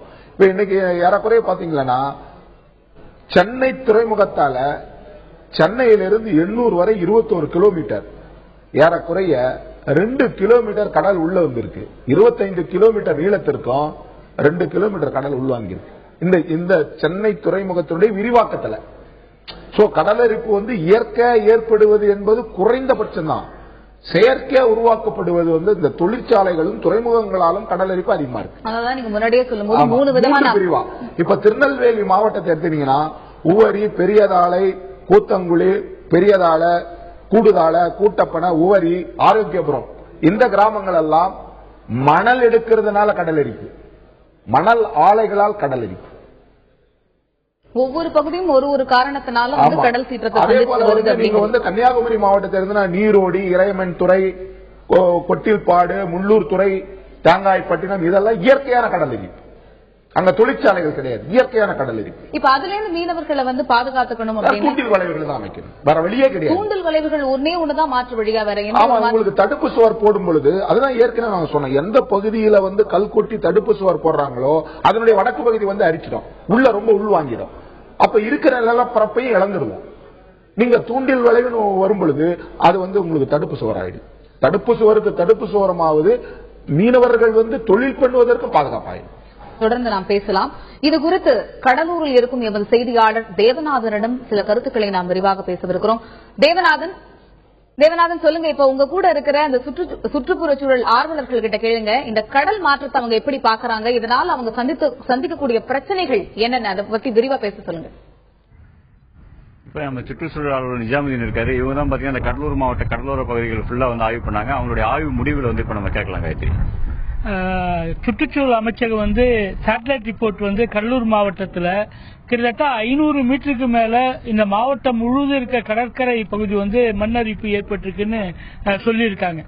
அது மட்டும் இல்லாம இந்த மாவட்டத்தில் வந்து இந்த மண்ணரிப்புக்கு முக்கியமான காரணம் இந்த தொழிற்சாலைகள் அதிகமா வந்து சட்டத்துக்கு விரோதமா கடல் பகுதியில அதிக கட்டுமான பணிகள் செய்யறதுதான் ஒரு முக்கியமான காரணம். கடல் பகுதி காப்பாற்றுறதுக்காக தான் கடற்கரை ஒழுங்காற்றல் சட்டம் இது மாதிரி சட்டத்தை எடுத்து வந்த பிறகு கூட உரிய அனுமதி வாங்காமலே நிறைய தொழிற்சாலைகள் வந்து சட்டவிரோத பணிகள் கடலுக்குள்ளால் செய்யறதுனால இந்த கடல் அரிப்பு அதிகமாக ஏற்பட்டு கடல் மண் வந்து பல கோடி மதிப்புள்ள மண் வந்து இந்த கடல் அரிப்பினால பாதிக்கப்படுது. அதே மாதிரி நம்ம கடலூர் மாவட்டத்தில் வந்து மீனவர்கள் எந்த மாதிரியான பிரச்சனைகளை சந்திக்கிறாங்க அப்படின்னு சொல்லிட்டு அது சுப்ராயன் வந்திருக்காங்க. அவங்க வந்து மீனவர்கள் சார்பா அவங்க வந்து எந்த மாதிரியான பாதிப்புகளை சந்திக்கிறாங்க அப்படின்றத பத்தி இப்ப சொல்லுவாங்க. கடலூர் மாவட்டம் பொறுத்திட்டுனா ஏற்கனவே வந்து கடற்கரையிலிருந்து கடல் வரதுக்கும் ஒரு 200-300 மீட்டர் இடம் இருக்கும். இப்போதைக்கு அதெல்லாம் வந்து கடல் அரிப்பாலும் இந்த கம்பெனிகளால வந்து கடற்கிட்ட சேர்ந்து இருக்குது. இப்போ ஏற்கனவே பார்த்தா மீனவர்கள் வந்து அந்த முனையில மோத்தாரத்துல வந்து ரொம்ப ஈஸியா போயிட்டு இருந்தாங்க. ஒரு 72 இருந்து அந்த கடற்கரை அந்த மோத்தாரத்தை ஆழப்படுத்துறதே கிடையாது. ஆழப்படுத்த இருக்கிறதால மீனவர்கள் நிறைய உயிரிழக்கிறாங்க, நிறைய போட்டு ஆக்சிடென்ட் ஆகுது, அதனால உடைச்சு அந்த அவங்களாம் நடுத்தல் நிற்கிறாங்க. அவர்கள் வந்து அந்த மோத்தாரத்தை ஆழப்படுத்தணும். அதே நேரத்தில் கடற்கரையில் பார்த்தா அனுமதி இல்லாம கம்பெனிகளும் மற்றவர தொழில் வளமும் கொண்டாந்து வைக்கிறதால மீனவர்கள் நிறைய பாதிப்பு. ஏன்னா அவங்க வந்து இயற்கைக்கு மாறாக போர் போடுறது, நிலத்தடி தண்ணியை கெடுக்கிறது, அடுத்தது வந்து அங்க உள்ள கம்பெனி கட்டுறது, மண்ணை எடுக்கிறது, இதெல்லாம் வந்து எடுக்கும் போது இந்த மண்ணெல்லாம் அங்க அடிச்சிட்டு போகும், எங்களுக்கு கடல் அரிப்பு ஏற்படுது. அந்த கம்பெனிகளாம் வரக்கூடாது கடற்கரை வரத்துல. அதே மீனவர்களுக்கு வந்து எந்த காரணத்தை கொண்டு மீனவர் அல்லாம கம்பெனிகள் வருதுன்னா அது மீனவர்கள் வந்து மீனவர் வாழ்வாதாரத்தை கெடுது. அது கடற்கரை மேலாண்மை சட்டம், அது ஒரு சட்டமே மக்களிடம் கொண்டு சென்றக்கூடாது. ஏன்னா அந்த மீனவர்கள் கடல் சார்ந்த அந்த மீனவருக்கே சொந்தம். ஏன்னா அப்படிதான் அந்த காலத்துல நினைச்சிட்டு இருந்த மக்களை போயிட்டு இன்னைக்கு அந்த மக்களை அலகழிக்க விடக்கூடாது. அந்த மக்களுக்கு வந்து அரசு தான் பாதுகாப்பு கொடுக்கணும். இது மீனவர்களுக்கு வந்து ஒரு நம்பிக்கையா இருக்க வேண்டிய அரசு தான். இந்த மாதிரி வந்து தொடர்ந்து கடல் அரிப்புகள் ஏற்படுறது வந்து பாத்தீங்கன்னா இப்ப வந்து இந்தியாவிலேயே முதல் முறையா நம்ம கடலூர் மாவட்டத்தில் புதுமையான முயற்சியில் வந்து மீனவர்கள் இந்த தன்னார்வ தொண்டு நிறுவனம் வந்து மேற்கொண்டிருக்காங்க. அது என்னன்னு பாத்தீங்கன்னா அதாவது இந்த கடலோரத்தில் மொத்தம் பாத்தீங்கன்னா கடலூர் மாவட்டத்தில் 18 கிராமங்கள் வந்து நேரடியா இருக்கு. இந்த 18 கிராமங்கள்லயும் ஒரு குழு அமைக்கிறாங்க. அந்த குழுவுக்கு வந்து தன்னார்வ தொண்டு நிறுவனங்கள் வந்து ஒரு பயிற்சி கொடுக்குறாங்க. அந்த பயிற்சி மூலியமா அந்த கடல் அரிப்பு வந்து எந்த அளவில் ஏற்படுது, எதனால ஏற்படுதுன்ற ஆய்வு வந்து அவங்க மேற்கொள்ள போறாங்க. அவங்களுக்கு எந்த மாதிரியான பயிற்சி கொடுக்குறாங்கன்றது குறித்து நம்மகிட்ட வந்து சுற்றுச்சூழல் அலுவலகத்தில் அருள்செல்வம் இருக்காரு. அவர்கிட்ட அதை பத்தி நம்ம கேட்டுக்கலாம். காயத்ரி வணக்கம். ஆக்சுவலா பாத்தீங்கன்னா இந்த கடற்கரையில இந்த மணல் ஓட்டம்ன்றது பாத்தீங்கன்னா 9 மாதம் வந்து தென் திசையிலிருந்து வடதிசை நோக்கியும் 3 மாதம் வந்து வடதிசையிலிருந்து தென் திசை நோக்கி இருக்கும். பொதுவா வந்து இந்த கடற்கரை ஓரங்கள்ல இருக்கிற நிரந்தரமான கட்டமைப்பு, அது எது கம்பெனியா இருந்தாலும் சரி அல்லது வந்து பொழுதுபோக்கு இடங்களா இருந்தாலும் சரி, இன்னைக்கு வந்து எல்லா முதலாளித்துவ அந்த பொழுதுபோக்கு விஷயத்துக்காக வந்து இன்னொருத்தவங்களுடைய வாழ்விடத்தை வந்து ஆக்கிரமிப்பு செய்யற நிலை வந்து மோசமா போயிட்டு இருக்கு. அப்ப அந்த இடங்கள்ல வந்து ஒரு கட்டமைப்பு உருவாக்கும் போது அந்த இடத்துக்கு அந்த கட்டமைப்புக்கு ஒரு திசையில கடல் அரிப்பும் ஒரு திசையில மண் குவியலும் அந்த சம்பவம் நடந்துட்டு இருக்கு. இந்த விஷயங்கள் வந்து குறிப்பா கடலூர்ல உதாரணத்துக்கு சொல்லணும்னு கேட்டீங்கன்னா வந்து சமீபத்துல நடந்த பெரிய குப்பம்ன்ற ஊருக்கு பக்கத்துல பாத்தீங்கன்னா இருக்க அங்க மீன் வலை பின்னும் தளம் வந்து படிப்படியா இருந்து இன்னைக்கு அந்த கட்டடமே வந்து இடிஞ்சு போயிருச்சு. அடுத்த கிராமமா இருக்கக்கூடிய பேட்டோடை கிராமத்துல பாத்தீங்கன்னா நியாய விலைக்கடை, ஏற்கனவே பாத்தீங்கன்னா குழந்தைகள் விளையாடக்கூடிய அந்த விளையாட்டு மைதானம் போச்சு, அந்த இடம் பார்க், சில்ட்ரன்ஸ் பார்க். ரெண்டாவது பாத்தீங்கன்னா இன்னைக்கு நியாய விலைக்கடை வந்து பாதி தொங்கிட்டு இருக்கு. சோ இதெல்லாம் வந்து உதாரணமா வந்து நம்ம கடல் அரிப்புக்கு கண்கூடா சாமானிய மக்களும் பார்த்து தெரிஞ்சுக்கூடிய வகையில இருக்கக்கூடிய கடல் அரிப்புகளை உதாரணமா சொல்லலாம். இந்த சூழல்ல இன்னைக்கு வந்து இந்த சாமானிய மக்கள் வந்து இதுல பங்கெடுக்கணும். இன்னைக்கு அரசு வந்து நிறைய அறிக்கை வெளியிட்டு இருக்காங்க, அவ்வளவு தூரம் போயிருச்சு இவ்வளவு தூரம் போயிருச்சுன்னு. ஆனா இதெல்லாம் வந்து பேரளவுல இருக்க தவிர அது நடைமுறைக்கு வருதான்னு இல்ல. அப்ப சாமானிய மக்கள் இதுல பங்கேற்று அந்த எந்த அளவு அரிப்பு இருக்குன்ற விஷயத்தை அவங்க வந்து தெரிஞ்சுக்கிட்டாதான் நாளைக்கு ஒரு திட்டமோ அல்லது ஒரு அந்த பகுதி மக்களுக்கு வாழ்வாதாரத்துக்கு அல்லது அங்க இருக்கக்கூடிய வாழ்விடத்துக்கு அச்சுறுத்தும் வகையில ஒரு திட்டம் வரும்போது அவங்க அதை சொல்றதுக்கு வகையா இருக்கும்ன்றதுக்காக அந்த கிராமங்கள்ல இருக்கக்கூடிய அந்த கிராமம் தேர்ந்தெடுத்து தரக்கூடிய சில நபர்களுக்கு, குறிப்பிட்ட சில நபர்களுக்கு வந்து சாமானியமான ஒரு நம்ம பாரம்பரிய அந்த முறையை வச்சு, உதாரணத்துக்கு சொல்லணும்னா பெரிய ஒரு தொழில்நுட்ப கருவிகள் இல்லாம நம்ம இருக்கக்கூடிய கடலால பார்க்கும்போது அந்த ஒரேசான்னு சொல்லுவாங்க, அந்த கடலும் வானமும் சேரக்கூடிய பகுதியை வந்து மட்டமா வச்சுட்டு அதை ஒரு 2 குச்சி மூலியமா அளக்குறது, சாமானிய முறையில வந்து அளந்து அதை வந்து மார்க் பண்றது, எந்த அளவு கடல் கரையில எந்த அளவு மாற்றம் ஏற்பட்டிருக்கு, மணல் குவியல் எங்க ஏற்பட்டிருக்கு, மணல் அரிப்பு எங்க ஏற்பட்டிருக்கு, எவ்வளவு தூரத்துக்கு அந்த நீளம் வந்து பாத்தீங்கன்னா எவ்வளவு தூரத்துக்கு அந்த அரிப்பு ஏற்பட்டிருக்கு அப்படின்ற விஷயங்களை வந்து அதை பதிவு செஞ்சு ஒரு சாமானிய முறையில் அதை நம்ம வந்து கம்ப்யூட்டர்ல லோட் பண்ணும்போது அது ஒரு கிராஃப் ஷீட் ஆயிடும். அதை வந்து அரசாங்கத்துக்கு கொடுக்கறதுக்காக ஒரு முயற்சி எடுத்துட்டு இருக்கோம் கடலூர் மாவட்டத்தில். அதை விட ஒரு மோசமான விஷயம் என்னன்னா இன்னைக்கு வந்து CRZ வந்து மேப் அறிவிச்சிருக்காங்க, அரசு வந்து தன்னுடைய இணையதளத்துல வந்து வெளியிட்டு இருக்காங்க. ஒரு ரொம்ப வருத்தமான விஷயம் என்னன்னா அந்தந்த மாநிலங்கள் பார்த்து தெரிஞ்சுக்கிற அளவு ஒரு பிராந்திய மொழியில கூட அந்த மேப்ல இருக்கிற விஷயங்கள் இல்லைன்றது ஒரு வருத்தமான விஷயம். ரெண்டாவது வந்து அதுல வந்து வியாக்கியானங்கள் நீங்க என்ன பண்ண போறாங்க, அவங்க வந்து பிரிச்சிருக்காங்க 1 2 3 பிரிச்சு சொல்லியிருக்காங்க. ஆனா அந்த இடத்துல என்ன பண்ண போறாங்க, இந்த இடத்த வந்து எந்த பயன்பாட்டு கொடுக்க போறாங்கன்னு சொல்லல. வாழ்வுரிமையை பத்தி சொல்றாங்க, வாழ்வாதாரம் பத்தி நான் அதெல்லாம் தக்க வைக்கிறதுக்காக தான் அவங்களுக்கு வந்து கொடுக்கறதுக்காக தான் இதெல்லாம் நாங்க பண்றோம்னு சொல்ற இந்த திட்டங்கள் இந்த சட்டங்கள் வந்து அந்த மக்களுக்கு சரியான விஷயத்தை கூட சொல்லாம மக்கள் கருத்து கேட்கறன்னு நடத்திட்டு இருக்காங்க. சோ இந்த நிலை வந்து மாறணும்ன்றதுக்காக தான் அந்த மக்கள் பங்கேற்புடன் கூடிய விஷயங்கள் வரணும், மக்களுக்கு எல்லா விஷயமும் டிரான்ஸ்பரன்சியா தெரியணும்ன்றதுக்காக தான் இந்த ஒரு முன்முயற்சியை எடுத்துட்டு இருக்கிறோம். அந்த மாவட்டத்துல இந்த அறிக்கை வந்த பிறகு அதை அரசு கவனத்துக்கு கொண்டு போய் அந்த விஷயங்களை நாங்க வந்து சரியான நடவடிக்கை எடுக்கிறதுக்கு நாங்க முயற்சி எடுப்போம். அதே போல காயத்ரி, இப்ப நம்ம பாத்தீங்கன்னா இப்ப நம்ம இருக்கிறது வந்து இந்த சில்வர் பீச் என சொல்லக்கூடிய இந்த இடம். இந்த இடத்துல பாத்தீங்கன்னா மிக தூரத்துக்கு வந்து அந்த மண் வந்து இருந்தது. இப்ப பாத்தீங்கன்னா கிட்டக்கே நமக்கு வந்து கடல் தெரியுது. அதனால இந்த பகுதியில வசிட்டு இருக்க ஒரு பெண் வந்து இதை பத்தி என்ன சொல்றாங்கன்றதை இப்ப நம்ம கேட்கலாம் காயத்ரி. அதுக்கு முன்னாடி பாத்தீங்கன்னா ரொம்ப தூரத்துல இருக்கும் கடல், ஒரு 500-600 மீட்டர் ரொம்ப தூரம் நடந்து போவோம். அடுத்த கிராமத்துக்கு கூட நாங்க நடந்தே கூட போயிருக்கிறோம். பசங்க எல்லாம் விளையாடுறதுக்கு எல்லாம் கொஞ்சம் நல்லா இருந்துச்சு. தென்னை மரம் இதெல்லாம் நிறைய இருந்தது. இப்ப தென்னை மரம் எல்லாம் இல்ல. நிறைய வீடுங்க வந்து பாதியில அரிச்சு பாதியில நின்றுட்டு இருக்கு. இதுக்கெல்லாம் ரொம்ப கொஞ்சம் ஒவ்வொரு நாளும் பயத்திலே வாழ்ந்துட்டு இருக்க வேண்டியதா இருக்கு. இதுக்கெல்லாம் அரசுதான் நடவடிக்கை எடுக்கணும். எங்களுக்கு நல்ல ஒரு வாய்ப்பா இது. இப்ப இந்த கடல்லாம் அரிப்பு ஏற்படுறதுனால என்ன பாதிப்பு, அவங்க அங்க உட்காந்துன்னு சொல்றாங்க இதெல்லாம் எங்களுக்கு தெரியல, கடல் வந்து அரிப்பெல்லாம் ஒன்னும் ஏற்படலன்னு சொல்றாங்க. அதை ஒவ்வொரு நாளும் நாங்க அனுபவிச்சுட்டு இருக்கோம், எங்களுக்கு தான் தெரியும். இது அரசுதான் கொஞ்சம் சீக்கிரமா முடிவெடுத்து எங்களுக்கு நல்லது செய்யணும்னு கேட்டுக்கிறோம் சார். அதாவது காயத்ரி, இங்க பாத்தீங்கன்னா நம்ம இந்த ராமேஸ்வரம் இந்த பகுதியில், புதுக்கோட்டை இந்த பகுதியில் இருக்க மீனவர்கள் வந்து கடலுக்கு போகும்போது அங்க வந்து இலங்கை கடற்படையோட அச்சுறுத்தல் வந்து இருக்குது. ஆனா இங்க பாத்தீங்கன்னா நம்ம கடலூர் மாவட்டம் இந்த பகுதியில் பாத்தீங்கன்னா அந்த மாதிரி அச்சுறுத்தல் கிடையாது. இயற்கையோட அச்சுறுத்தல் தான் இவங்களுக்கு வந்து ஒரு பெரிய அச்சுறுத்தலா இருக்குன்னு சொல்றாங்க காயத்ரி. தொடர்ந்து பேசலாம் தேவநாதன். சரி, இப்ப இவங்க சொல்லும் போது இயற்கையுடைய அச்சுறுத்தல் ரொம்ப அதிகமா இருக்குன்னாங்க. இப்ப இவங்க முக்கியமா சொல்லும் போது ஒரு கருத்து என்னன்னா, வீடுகள்லாம் இந்த கடல் அரிப்பினால வீடுகள் சேதப்படைஞ்சிருச்சு, வீடுகள் அடித்து செல்லப்பட்டது அப்படின்னாங்க. இப்ப இந்த கடற்கரை மேலாண்மை சட்டம் வந்து சொல்லிருக்கு, இந்த மாதிரி இவ்வளவு டிஸ்டன்ஸ் கடல்ல இருந்து கடற்கரையில இருந்து இவ்வளவு டிஸ்டன்ஸ்க்கு அப்புறம் தான் நீங்க வீடு கட்டணும், இல்லைன்னா இந்த மாதிரியான சீற்றங்கள்ல வீடு அடித்து செல்லப்படும். அதை முறையா ஃபாலோ பண்றாங்களா? கடற்கரை மேலாண்மை சட்டம், கடற்கரை ஒழுங்குமுறை திட்டம் 2 கொண்டு வந்தாங்க மத்திய அரசு. கடற்கரை மேலாண்மை சட்டம் வரும் பொழுது அவங்க என்னன்னா மீனவர்களை மட்டும்தான் வந்து கட்டுப்படுத்துறாங்க. ஒரு தொழிற்சாலையோ பெரும் முதலாளிகளுடைய பொழுதுபோக்கு இடங்களையோ. இந்த கடற்கரை மேலாண்மை சட்டத்தை நீங்க ஏன் எதிர்க்கிறீங்க? எதிர்ப்பதற்கான காரணம் என்ன? மீனவர்கள் வந்து தொழில் செய்வதற்கு கடலும் கடலை சார்ந்த பகுதி இருந்தா தான் அவங்க தொழில் செய்ய முடியும். ஏன்னா இப்போ வந்து இது வந்து ஒரு ஆலை கிடையாது, ஒரு டைமிங் கிடையாது. இப்ப நீங்க வரீங்கன்னா 8 2 10 16 6 2 இல்ல 8 to 5 இப்படி வந்து உங்களுக்கு நேரம் வகுக்கப்பட்டிருக்கு. மீனவர்களுக்கு வந்து அந்த நேரம் வகுக்கப்படல. நாங்க அப்படியே பார்த்துக்கிட்டே இருப்போம், மீன் வரும்பொழுது உடனே தொழிலுக்கு போகணும். அப்ப கடற்கரையை ஒட்டி வாழ்ந்தாதான் எங்களுக்கு அந்த வாழ்வாதாரத்துல தொழில் செய்ய முடியும். கடற்கரையை ஒட்டி வாழ்ந்தாதான் வாழ்வாதாரம் எங்களுக்கு கிடைக்கும் அப்படின்னு நீங்க சொல்றீங்க. கடற்கரை பகுதி அந்த சுற்றுவட்டார பகுதியில இருந்தே உங்களை போகணும் அப்படிங்கிற மாதிரி அந்த கடற்கரை மேலாண்மை சட்டம் வந்து வலியுறுத்தல. ஒரு குறிப்பிட்ட தூரம் உங்க கிட்டத்தட்ட பாத்தீங்கன்னா உங்களுக்கு 3-5 கிலோமீட்டருக்கு அந்தாண்டதான் இருக்கணும்னு சொல்றாங்க. உங்க கடற்கரையில இடம் இல்ல, 5 கிலோமீட்டர் எங்களுக்கு போக்குவரத்து வசதி. நாங்க வந்து இந்த மண்ணின் மைந்தர்கள். அதாவது எப்படின்னு கேட்டீங்கன்னா, கடலும் கடலை சார்ந்த பகுதியும் மீனவர்களுக்கு சொந்தமா இது நாள் வரைக்கும் மனிதன் தோன்றிய காலத்திலிருந்து நாங்க வாழ்ந்துட்டு இருக்கோம். நாங்க ஒவ்வொருத்தரும் பாத்தீங்கன்னா ஏறக்குறைய ஒரு தனி மனிதனுக்கே வந்து கிட்டத்தட்ட 500 ஸ்கொயர் ஃபீட்ல வாழ்ந்துட்டு இருக்கோம். எங்களுடைய குடும்பத்தையே கொண்டு ஒரு 300 ஸ்கொயர் ஃபீட்ல அடைக்கிறாங்க. நான் ஆடு மாடுகளை கூட அந்த அளவுக்கு அடைக்க முடியாது.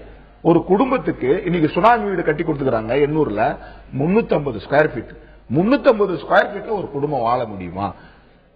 ஒரு மனிதன் 500 ஸ்கொயர் ஃபீட்ல நாங்க வாழ்ந்துட்டு கடற்கரையை ஒட்டி சுகாதாரமா விசாலமா ரொம்ப ஆரோக்கியமா இருக்கிறவனை கொண்டு சுனாமி குடியிருப்பு என்ற பெயர்ல 300 ஸ்கொயர் ஃபீட்ல கொண்டு ஒரு குடும்பத்தை வைக்கிறாங்க.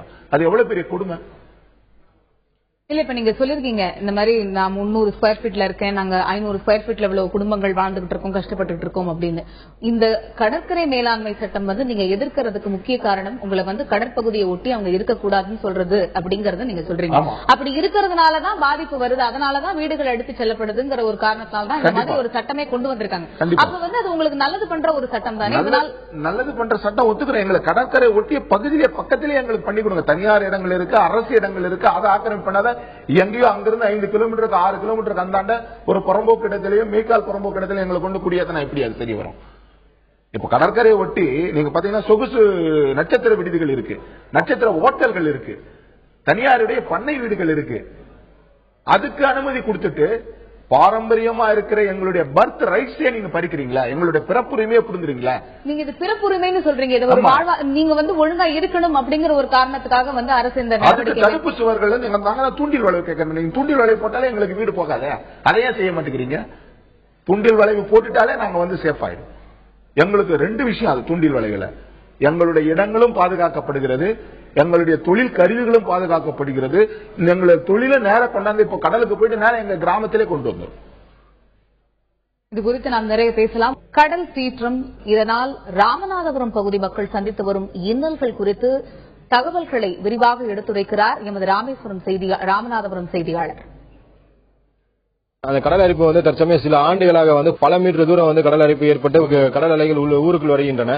குறிப்பாக மண்டபத்தில் உள்ள மண்டபம் வடக்கு கரை பகுதியிலிருந்து மண்டபத்திலிருந்து ரோச்மா நகர் வரைக்கும் உள்ள கடல் பகுதி முழுவதும் கடல் அரிப்பால் பல மீட்டர் தூரத்துக்கு கடல் அரிப்பு அறிக்கப்பட்டு கடல் அலைகள் உள்ள ஊருக்குள் வரை வந்து கொண்டிருக்கின்றன. அது மட்டும் இல்லாமல் தெற்கு கடல் பகுதியில் எடுத்துக்கிட்டோம்னா தனுஷ்குடியிலிருந்து மண்டபம் அடுத்து உள்ள வேதாளை, சீனியப்பா தர்கா போன்ற பகுதிகள் மிகவும் பாதிக்கப்பட்டுள்ளது. குறிப்பா அந்த சீனியப்பா தர்கா பகுதியில் ஒரு கிராமத்துக்குள் இருந்து ஒரு கிராமத்துக்குள் செல்ல வேண்டிய பாதை சாலைகள் அனைத்துமே கடல் அரிப்பால் முற்றிலும் சேதமடைந்துள்ளன. கிட்டத்தட்ட அவங்கள்ட்ட கேட்க போகும்போது 10 ஆண்டுகளுக்கு முன் இருந்த கடல் 1 கிலோமீட்டர் தூரத்துக்கு உள்ள வந்திருக்கு. குட்டி சிங்கப்பூர் என்று அழைக்கக்கூடிய தனுஷ்குடி மிகப்பெரிய கடல் சீற்றத்தினால் மிகப்பெரிய அலையின் முற்றிலும் அலைந்தது. அதன் பின் அங்க இருந்த தெற்கு கடற்பகுதி கிட்டத்தட்ட 1 கிலோமீட்டர் தூரம் உள்ள வந்ததாக கூறுகின்றனர். அதுக்குள் பெரிய பெரிய வீடுகள், பெரிய பெரிய அரண்மனைகள் உள்ள இருப்பதாகவும் அந்த பகுதிவாசிகள் கூறுகின்றனர். தற்சமயம் அந்த பகுதியில் தொடர்ந்து கடல் அரிப்பு ஏற்பட்டுக் கொண்டிருப்பதனால் மத்திய அரசு அந்த பகுதியில் கிட்டத்தட்ட ஒரு 1000 மீட்டர் அளவுக்கு பெரிய பெரிய பாறை கல்களை கொண்டு கடல் அரிப்பை தடுத்து நிறுத்திக் கொண்டிருக்கின்றனர். இவ்வாறான கடல் அரிப்பு தொடருமாயின் என்னென்ன விதமான பிரச்சனைகள் நாம் சந்திக்க நேரிடும் என்பதை எடுத்துரைப்பதற்காக காத்திருக்கிறார் எமது செய்தியாளர் சுவாதி. அவரிடம் செல்லலாம். சுவாதி, சொல்லுங்க சுவாதி, இந்த மாதிரியான கடல் அரிப்பு திருப்பியும் கடல் அரிப்பு கடல் சீற்றம் தொடருச்சுன்னா மீனவர்கள் என்னென்ன விதமான பிரச்சனைகளை சந்திக்க நேரிடும் அப்படின்னு சொல்றாங்க. அதை பத்தி விரிவா பதிவு செய்யுங்க. காயத்ரி, பாத்தீங்கன்னா இப்போ இங்க சென்னையை பொறுத்தவரையில கடல் சுமார் 3 கிலோமீட்டர் தூரம் வரை வெளியில வந்திருப்பதா சொல்றாங்க. சோ இதனால மீனவர்களுக்கு பெரிய பாதிப்பு என்ற பட்சத்துல நம்ம ஏற்கனவே பார்த்த மாதிரி இந்த படகுகள் உடையறதும் அவங்களோட மீன்பிடி வலைகள் கடலுக்குள்ள அடிச்சு செல்றதுமான பாதிப்புகள் ஏற்பட்டிருக்கு. இதற்கான தீர்வுகளா சொல்லப்படுறது இந்த செவரை எழுப்புறதோ அல்லது வளைவுகளை அமைக்கிறதோ இதற்கான ஒரு நிரந்தர தீர்வாகாது அப்படிங்கிற மாதிரி மீனவர் தரப்புல சொல்றாங்க. சோ இவங்களுடைய கோரிக்கை என்ன, இதுக்கு நிரந்தர தீர்வா என்ன இருக்க முடியும் அப்படின்னு சொல்லி நம்ம ரவி சார் கிட்ட கேட்போம். சார், நீங்க சொல்லுங்க, இப்ப இதுக்கான நிரந்தர தீர்வா என்ன இருக்க முடியும், இல்ல அரசு கிட்ட உங்களோட கோரிக்கை என்னவா இருக்க முடியும்? அரசு கொடுக்கக்கூடிய எந்த உறுதிமொழியையும் இதுவரைக்கும் மீனவர் தரப்புல நிறைவேற்றினதே கிடையாது. மீனவர்கள் நாங்க எப்பவுமே அரசுக்கு கொடுக்கக்கூடிய உறுதிமொழியை நிறைவேற்றுறதுக்கு நாங்க தயாரா இருக்கோம். குறிப்பா சொல்லணும்னா சென்னை துறைமுக நிர்வாகமும் சென்னை மாவட்ட ஆட்சித்தலைவர் ஜெயந்தியும் இருக்கிற நேரத்துல எங்களோட 3 மீட்டிங் நடத்தினாங்க. அந்த 3 மீட்டிங்லயும் காசிமேடு மீன்பிடி துறைமுகத்துக்கு உள்ளாடி போகக்கூடிய இந்த ரோடுனால எங்களுக்கு பாதிப்பு வருது. அந்த பாதிப்பை போக்குறதுக்காக கடலை நிரப்பி எங்களுக்கு மீன் விற்பனை கூடத்தை அமைச்சுட்டாங்கன்னு நாங்க கேட்டிருந்தோம். ஆனா இன்னைக்கு வரைக்கும் செய்யல. ஆனா வெளிநாட்டு கம்பெனிக்காக சென்னை துறைமுகம் இப்ப வெளிநாட்டு கம்பெனிகளுடைய கார்கள் நிறுத்துறதுக்காக சென்னை துறைமுகத்துள்ளாடி மிகப்பெரிய ராட்சத இடத்தை இப்ப ஆக்கிரமிப்பு பண்ணி அவங்க அதுல கடலை மூடி என்ன பண்ண போறாங்க, இப்ப கார்கள் நிறுத்தக்கூடிய முனையமாவே ஏற்படுத்த போறாங்க. அதுக்கான கருத்து கேட்பு கூட்டத்தை நடத்த போறாங்க. அப்படி அவங்க அங்க நடத்தும் போது நான் ஏற்கனவே சொன்ன மாதிரி எங்களுடைய துறைமுகத்தின் முகப்பு அடைக்கப்படும். கடந்த 25 வருஷத்துக்கு முன்னாடி இதே மாதிரி முகப்பு அடைச்ச நேரத்துல மீனவர்கள் போராடி அந்த மண்ணை ட்ரெஜிங் பண்ணி இப்ப அந்த இடத்துல படகுகள் வரக்கூடிய சூழ்நிலைகள் இருக்கு. திரும்பவும் இவங்க இதே மாதிரி செய்யும் போது எங்களுடைய வாழ்வாதாரம் ஒட்டுமொத்தமா அளிக்கப்படும். அதாவது இயற்கையான முறையில ஏற்படுற பாதிப்புகள் மட்டும் இல்லாம இந்த மாதிரி மேம்பாடுகள் பணிக்காக, அதாவது இந்த மாதிரி துறைமுக மேம்பாடு பணிகளுக்காகவும் உங்களுக்கு பாதிப்புகள் ஏற்படுறதா சொல்றீங்க. சோ இதுக்கெல்லாம் ஒரு தீர்வா நீங்க என்ன கேட்க விரும்புறீங்க அரசு கிட்ட இருந்து? அதாவது குறிப்பா ரீஹாபிடேஷன், அதாவது ஒரு இடத்துல இருந்து இன்னொரு இடத்துக்கு உங்களை மாற்றக்கூடிய இடமும் உங்களுக்கு சரிவர நீங்க அமைக்கப்படல அப்படின்னு சொல்றீங்க. சோ உங்களோட கோரிக்கையா அரசுக்கு என்ன சொல்ல விரும்புறீங்க? இது போன்ற பிரச்சனைகளை இதுக்கு ஒரு தீர்வா நம்ம என்ன கருத முடியும்? அரசுக்கு கொடுக்கக்கூடிய எந்த உறுதிமொழியையும் இதுவரைக்கும் மீனவர் தரப்புல நிறைவேற்றினதே கிடையாது. மீனவர்கள் நாங்க எப்பவுமே அரசுக்கு கொடுக்கக்கூடிய உறுதிமொழியை நிறைவேற்றுறதுக்கு நாங்க தயாரா இருக்கோம். குறிப்பா சொல்லணும்னா சென்னை துறைமுக நிர்வாகமும் சென்னை மாவட்ட ஆட்சித்தலைவர் ஜெயந்தியும் இருக்கிற நேரத்துல எங்களோட 3 மீட்டிங் நடத்தினாங்க. அந்த 3 மீட்டிங்லயும் காசிமேடு மீன்பிடி துறைமுகத்துக்கு உள்ளாடி போகக்கூடிய இந்த ரோடுனால எங்களுக்கு பாதிப்பு வருது. அந்த பாதிப்பை போக்குறதுக்காக கடலை 3 கடலோர மாவட்டங்கள் 13 இருக்குது. ஆரம்பாக்கம் துவங்கி கன்னியாகுமரி வருவாய் மாவட்டம் நீரோடு வரைக்கும் இருக்கக்கூடிய இடங்கள்ல இவங்க இந்த மாதிரி தூண்டில் வளைவு, கல்லு போடுறது, புதிய துறைமுக விரிவாக்கம் அப்படின்னு சொல்லி எண்ணூர், ராயபுரம் துறைமுகம், அடுத்தது தேங்காய்பட்டினம் துறைமுகம், முட்டம் ஹார்பர், ராஜாக்குமங்கலம் ஹார்பர் இப்படின்னு சொல்லி ஹார்பரை இவங்க கொண்டு வர்றதுனால பக்கத்துல இருக்கக்கூடிய ஒவ்வொரு கிராமங்களும் அடுத்தடுத்து அழிஞ்சுக்கிட்டே இருக்கு. இவங்களுக்கு அரசு கொடுக்கக்கூடிய எந்த உறுதிமொழியும் இதுவரைக்கும் நிறைவேற்றல. குறிப்பா நாங்க என்ன சொல்றோம்னா, நீங்க பாதிப்பு வரும்னு சொல்லக்கூடிய இடத்துக்கு அருகாமையில அரசுக்கு சொந்தமான இடங்கள் இருக்கு. அந்த இடங்கள்ல மீனவர்களை குடியமர்த்தி விட்டு உங்க வேலையை செய்யுங்க. ஆனா இவங்க என்ன பண்றது, இவங்க வேலையை செய்துகிட்டு சைமல்டேனியஸா எங்களுக்கு செய்து கொடுக்குறேன்னு சொல்ல எந்த உறுதிமொழியும் இதுவரைக்கும் நிறைவேற்றல. எங்களுக்கு கல்வி அறிவுக்கான வசதியான பக்கத்துல ஒரு ஸ்கூல் இல்லாத இடத்துல கொண்டு போய் வைக்கிறது, இல்லது காடு புறம்போக்கு இருக்கக்கூடிய இடங்களை கொண்டு போய் வைக்கிறது, அடிப்படை வசதி, மருத்துவ வசதி, எந்த விதமான குடிநீர் ஆதாரம் இல்லாத பகுதிகளில் கொண்டு வந்து வைக்கிறது தான் நாங்க கடுமையா ஆட்சேபிக்கிறோம். அதனால அரசாங்கம் மீனவர்களோட உறுதிமொழியை, மீனவர்கிட்ட கொடுக்கக்கூடிய உறுதிமொழியை இதுவரைக்கும் நிறைவேற்றல அப்படிங்கிறது தான் எங்களுடைய மிகப்பெரிய ஆதங்கம். இதை செய்தாங்கன்னா நாங்க அவங்களுக்கு உறுதுணையா இருக்க தயாரா இருக்கோம். அதாவது காயத்ரி பாத்தீங்கன்னா, மீனவர்கள் தரப்புல இருந்து வைக்கக்கூடிய கோரிக்கை என்னவா இருக்குன்னா, இயற்கையான முறையில அவங்களுக்கு ஏற்படுற பாதிப்புகள் இதையெல்லாம் அவங்க எதிர்கொண்டாலும் செயற்கையான முறையில இந்த துறைமுக மேம்பாட்டுகள், சோ இதன் காரணமாக அரசு பல்வேறு இவங்களுக்கான ரீஹாபிலிட்டேஷன், அதாவது மாற்று இடங்களை வேற இடங்களுக்கு இவங்களை மாற்றி எடுத்துட்டு போய் வைக்கிறாங்க இந்த பாதிப்புகள் காரணமா. சோ இந்த வேற இடங்களை மாற்றி வைக்கும் போது அது இவங்களுக்கு அருகாமையில இருக்க பண்ணும், கடற்கரைக்கு அருகாமையில இருக்க வேண்டும். ஏன்னா அவங்க வாழ்வாதாரமே அந்த பாரம்பரிய தொழிலான மீன்பிடி தொழிலை நம்பி இருக்கிறதுனால, கடலை நம்பி இருக்கிறதுனால, கடலுக்கு அருகாமையில் தான் இவங்களுக்கு மீள் குடியமர்வோ இல்ல ஒரு இடத்துல இருந்து அவங்க காலி பண்ற பட்சத்துல இன்னொரு இடத்துக்கு வைக்கணும். சோ அரசு இந்த கோரிக்கையை அவங்களுக்கு அரசு தர்ற உறுதிமொழியை கண்டிப்பாக நிறைவேற்றணும் அப்படிங்கறதா இங்க இருக்கக்கூடிய மீனவர்களோட கோரிக்கையா இருக்கு. இவங்களோட பாரம்பரியமான தொழிலும் பாதிக்கப்படக்கூடாது, இவங்க வாழ்வாதாரமும் பாதிக்கப்படக்கூடாது. அதே போன்று இவங்களுக்கு கிடைக்கக்கூடிய அடிப்படை வசதிகள், கல்வி, சுகாதாரம் போன்ற அடிப்படை வசதிகளும் பாதிப்பு அடையாத வகையில இவங்களுக்கான ரீஹாபிலிட்டேஷனை அரசு மேற்கொள்ளணும் அப்படிங்கறதா இவங்களோட கோரிக்கையா இருக்கு. தொடர்ந்து பேசலாம் சுவாதி. இப்ப மீனவர்களுடைய கோரிக்கை அப்படிங்கறது ஒரு பக்கம் இருந்தாலும், இந்த கடல் சீற்றம், இந்த கடல் உட்புகுதல், இந்த கடல் உள்வாங்குதல், இந்த பிரச்சனையிலேருந்து ஒரு நிரந்தர தீர்வு காணணும், ஒரு மாற்று வழி வேணும் அப்படின்னா என்ன விதமான கோரிக்கையை நீங்க முன்வைக்க விரும்புறீங்க? ஒரு 6 மாசத்துக்கு முன்ன நீரோடியில இருந்து உங்களுக்கு இறைமன் புத்தன்துறை வரைக்கும் ஒரு ஸ்டேட் ரோடு போயிடுது கடல் அரிப்புல. 6 மாசமா அரசாங்கம் அதை கண்டுக்கவே இல்லை. அங்க இருக்கிற மக்கள் பள்ளிக்கு செல்ல முடியல, கல்லூரிக்கு செல்ல முடியல, மார்க்கெட்டுக்கு செல்ல முடியல, 5 கிலோமீட்டர் நடந்து போகக்கூடிய ஒரு சூழ்நிலையில் இருக்கிறோம். சோ இது அரசாங்கம் அவர் மீனவர்களுடைய கோரிக்கை என்னன்னா, அரசாங்கத்திடம் எங்களுடைய கோரிக்கை கொண்டு ரோடு போயிடுச்சு, ஒரு அடிப்படை வசதி இருக்கிற ரோடே போயிடுது கடல் அரிப்பால், அதை நீங்க பாதுகாக்க முடியல. நாங்க தூண்டில் வலை போடணும் பல ஆண்டுகளாக நாங்க போராடி, இப்ப தேங்காய்பட்டினம் துறைமுகம் 20 ஆண்டுகள் போராடிய பிறகு அறிவிச்சாங்க. ஆனா அந்த தேங்காய்பட்டினம் துறைமுகத்தை முடிக்கவே இல்லை. இப்ப நீங்க தூண்டில் வளைவுகள் போடணும் அப்படிங்கிற ஒரு கோரிக்கையை சொன்னீங்க. இப்ப மீனவர்கள் சந்திச்சுட்டு வர பிரச்சனைகளுக்கான என்னென்ன அரசு கிட்ட கோரிக்கை எடுத்து வைக்கிறாங்க அப்படிங்கிற ஒரு கருத்தையும் முன் வச்சீங்க.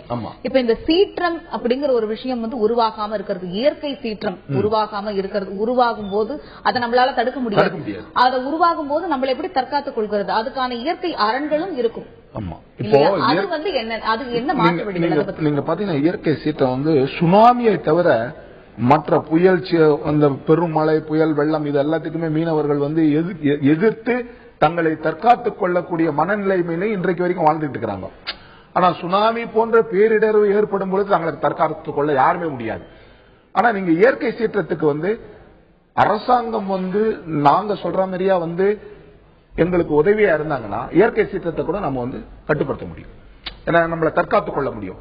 இப்ப நாங்க என்ன சொல்றோம்னா, கடற்கரையை ஒட்டி வாழ்றோம், பக்கத்துல அரசு இடம் இருக்குது, தனியாருடைய இடம் இருக்குது, எங்களுக்கு அதை வாழ்வாதாரம் வரும் பொழுது அதற்குண்டான அடிப்படை வசதிகள், அடிப்படை தேவைகள், ஒரு மனிதனுக்கு என்ன சுகாதாரம், வீடு, கல்வி, மின்சாரம், குடிதண்ணீர், கழிவுநீர் வசதி, இதை அடிப்படை தேவைகளை எங்களுக்கு மறுக்கப்படும் பொழுதுதான் நாங்க அந்த இடத்தை விட்டு போகிறது மறுக்கிறோம்.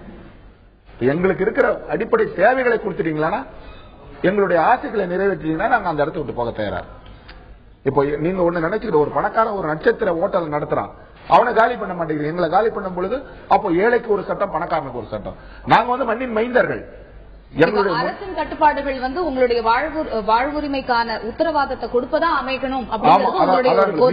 அதாவது நீங்க எடுத்துக்கிட்டீங்கன்னா தமிழக மீனவர்களை எடுத்துக்கினா சுதந்திர இந்தியாவினுடைய அடிமைகள். சுதந்திர இந்தியாவினுடைய அடிமைகள். எப்படின்னு கேட்டீங்கன்னா, சுதந்திரம் கிடைச்சிச்சு, இந்தியாவில் இருக்கிற எல்லா மக்களுக்கும் சுதந்திரம் கிடைச்சு, ஆனா தமிழக மீனவர்களுக்கு இன்னும் சுதந்திரம் கிடைக்கவில்லை. நாங்க சிலோனுடைய அடிமைகளா வாழ்ந்துகிட்டு இருக்கோம் 6 மாவட்டத்துல. இதை இந்திய அரசாங்கம் வேடிக்கை பார்த்துட்டு இருக்கு. எங்களுடைய உயிருக்கும் உடைமைக்குமே உத்தரவாதம் இல்ல. அப்புறம் பேரிடர் வந்தாருன்னா இயற்கை சீற்றம் வந்தானே, உயிருக்கும் உடைமைக்கே உத்தரவாதம் இல்லை. சீற்றமோ செயற்கை சீற்றமோ உங்களை நீங்க பாதுகாக்கிறதுக்கான நிறைய தகவல்களையும் எங்களோட பகிர்ந்துக்கிட்டீங்க. அடுத்து உங்களுக்கு இன்னொன்னு பாத்தீங்கன்னா, 3 மாவட்டங்கள்ல மணல் ஆலைகளால நாங்க பாதிக்கப்படுறோம். 4 மாவட்டங்கள்ல தொழிற்சாலைகளால பாதிக்கப்படுறோம். ஒரு சில மாவட்டங்களில் இயற்கையால பாதிக்கப்படுறோம். இவ்வளவு பாதிப்புகளையும் தாண்டி நீங்க ஒரு வாழ்வாதாரத்தை பீனிக்ஸ் பறவை மாதிரி எங்களை இயற்கை அளித்தாலும் செயற்கையாக அளித்தாலும், சிலோன் அரசாங்கம் எங்களை சுட்டுக் கொண்டாலும் மீண்டும் நாங்கள் வருவோம். ஏன்னா அந்த அளவுக்கு மன வலிமை பிடித்தவர்கள் மீனவர்கள். நிச்சயமா தினமும் விடிகளை முதலில் பார்க்கும் கடலோர மக்களுக்கு வாழ்விலும் விடிவு ஏற்பட வேண்டும் என்பதுதான் அனைவரின் விருப்பமாக உள்ளது. மீண்டும் ஒரு உள்ளது உள்ளபடி நிகழ்ச்சியில் உங்களை சந்திக்கும் வரை உங்களிடமிருந்து அன்பு வணக்கங்கள் கூடி விடைபெறுவது காயத்ரி.